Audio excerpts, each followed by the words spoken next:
للاسف كتير من الطلاب بيبقوا حافظين اغاني ما يعلم بها الا ربنا وما بيغلطوش في كلمه.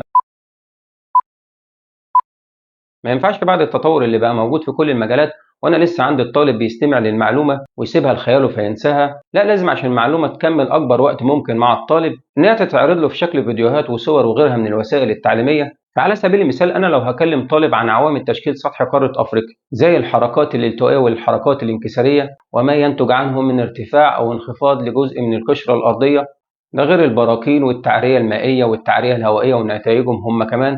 ولو هكلمه عن معارك سواء تاريخ قديم أو إسلامي أو حديث فلازم الطالب يحس إن هو جوه الحدث. وغير الوسائل دي بقى في حاجات كتير قوي بتساعد على الحفظ، وده بيبقى من خلال الشرح عن طريق التركيز على الفروقات اللي بتبقى موجودة بين أجزاء الدرس في شكل مقارنات وغيرها، بالإضافة لشوية أغاني بسيطة كده تسهل الحفظ.